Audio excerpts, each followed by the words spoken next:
To calculate the diagonal of a square, you can use the Pythagorean theorem. This applies when you have a right-angled triangle, which is basically a square cut in half. The theorem is as follows: side 1 squared plus side 2 squared equals side 3 squared. Side 3 is always the hypotenuse, the one not adjacent to the right angle. In our case we have a square, so we can just sum those two up and have 2a squared equals d squared. Now we just use the square root and we get this, which is basically the square root of 2 times a equals d. And now you have it. You just have to multiply your one side in your square with square root 2 to get the length of the diagonal. Now what happens if you have a rectangle instead of a square? Well, we can still use Pythagoras from before. A squared plus b squared equals d squared. Now you have to watch out because you can't just take away the squares with just using a square root of this term. In this case you could also use sinus, cosinus or tangents to calculate the diagonal. For this you first might need some angles. But this is more useful if you do not have one of the sides. For example, you could go with sinus of alpha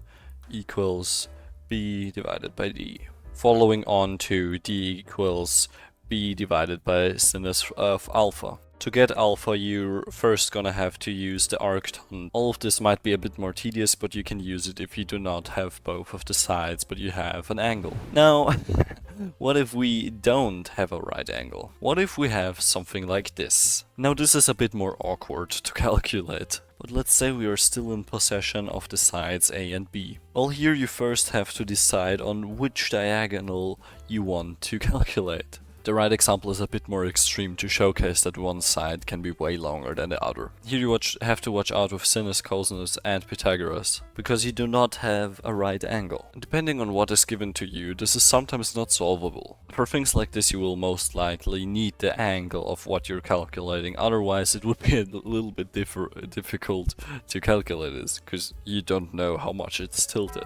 Let us use this example. We have one angle and one side. And you might think, how on earth am I supposed to calculate the diagonal? Well, first off we're gonna need the height. For this we are going to use our beloved sinus again. Following this we now have h, which is b times sinus of alpha. And now we can just move the height over as it is still the same. Now we're looking at the bigger triangle with the angle alpha halved. This example is pretty funny because you only have to do the same step again, which is this time h divided by d. Now following into our final result, d equals h divided by sinus of alpha halved. Now this is how you can get the diagonal of a square, of a rectangle and of a parallelogram. For a four-sided object with random angles, you use basically the same techniques. I hope this was helpful. Leave a like if you like this and subscribe for more. I will be doing more math videos for now, maybe later on more interesting things about mechanics and physics. Have a good day.